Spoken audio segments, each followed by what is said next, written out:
Hey, Rob, what's What? that over there? I don't know. What?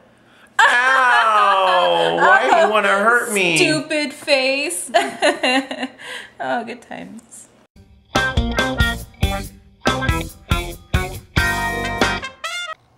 Hi everybody, it's Rob. Welcome to Unprotected 6 on this Tuesday. That's right, I switched with Mark because he asked me to.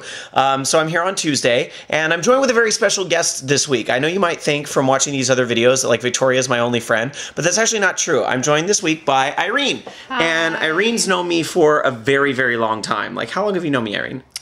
For like almost 10 years? Yeah, a long time. It's been a scary long time. And what is it about this angle where you look like you're like taller than me? I don't know what this Because is. I am taller than you. Okay, well, I invited Irene here this week because the topic is pranks. And when I think about pranks, I think about Irene because Irene really likes to pull a lot of pranks on me. For instance, I remember one time not that long ago, you and Christopher like freaking called me saying you were in a car accident. And I was Christopher, and I was sitting in the car with laughing hysterically. I was laughing hysterically. Do you know how mean that is to tell your friend that you're in the hospital? Do it, okay? Right, don't be blaming me. Okay? Don't be going there. Okay? No, you didn't. All right. Well, what's a funny prank that you remember pulling on me, Irene? There's something over there, Rob. Huh, what's that? Oh, I fell for that in the intro. Yeah. She does that to me all the time, though. Yeah, so, and she actually gets away with it once in a while. And also, I don't know. Oh, remember like when we were moving and I had a Jamba Juice? Oh my God, this was like 8 years ago, but it's still funny. Do you want to tell the story? You go ahead. You're the guest. Oh, okay. So we were moving out of Rob's apartment that I pretty much lived at. And I had a Jamba Juice. She lived on my couch. Yeah, pretty much. And I had actually drank all of the Jamba Juice. And it was a really hot day. And I was like, hey, Rob, do you want some Jamba Juice? He was like, oh, yeah, totally. And then I gave it to him, and it was empty. And it was so mean, so rude, quite rude. But I laughed very a lot. Rude. So. Yeah, you did. Yeah. You did. You like to tell a lot of stories about me, actually, I notice. Like, you know, since you've known me so long, like whenever you meet new people, like Victoria, like probably the first time you met Victoria, since the people watch the channel know her, you probably had to tell a lot of embarrassing stories about me, right? Yeah, every new person that I meet that knows you has to go through the ritual of hearing your stories. So, since it is a holiday, I suppose, with April Fools and everything, is there any story you want to share with the viewers of this lovely channel? All the live journal people and what have you? Yeah, let's tell them about your shenanigans and hijinks in Chico. Like what? Like so I lived in Chico. Chico's a town. It doesn't mean boy in this case. Chico. Okay, we only have 10 minutes.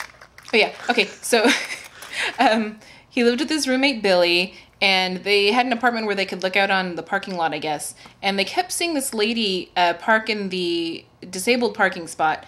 And she wasn't disabled. So one day finally, Rob had this checkmark box or checkmark thingy that he would checkmark. I was keeping tally. Yeah, I was keeping watch. And neighborhood it was watch. The third or fourth time that she did it. This was like third strike. You're out. He calls the local police department and he's like, hello, I'm a handicapped person, and someone keeps parking in the handicap spot outside of my apartment. And the bitch got a ticket. Like, sadly, this is totally true, and I hope she's watching. I actually called the police department. I don't know what I was thinking, but I actually was like, hello, I'm a handicapped person, and I'm very offended that somebody keeps parking in my spot.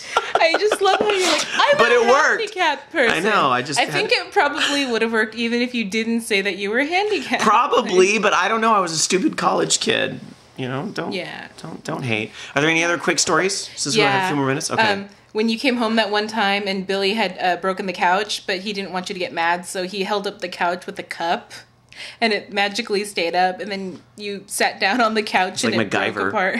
He's like the gay MacGyver. Seriously. And you're like, Billy, did you do this? And he's like, no. And then he told me like years later that yes, he had actually broke the couch. Well, who the fuck else would have broken the couch? That couch was old. It didn't matter. It was college. We all had broke ass couches in college. Not me. Whatever. I'm just kidding. Yes, I do. So, all right. Well, I guess that's going to do it for the video this week. But thank you for joining us, Irene. Is there anything else you want to say to the 2 viewers that watch my videos? No, not at all. Okay. Well, then that's going to do it. Thank you very much. And I'll just take Irene out of the shot now. Thank you very much to everybody for watching. Rate, comment, subscribe, and all that fun stuff. And thank you very much, Josh, for the question and for the theme this week. And Irene, thanks you, too, for the question, because otherwise I probably wouldn't have invited her ass. Probably no, I'm just kidding. You had to meet her eventually because she's super... Despite the fact that she makes fun of me all the time. I actually love her to bits. So thank you, Irene, for being here this week. Yay. And yeah, stay tuned for tomorrow's video. I think Mark's going to be here tomorrow. I don't really know what the schedule is around here anymore. Unprotected 6 is just kind of random now. We just do videos when we want. But you can count on 6 people every week and then our guest on Sunday. So stay tuned, and I'll see you next week. Bye, guys.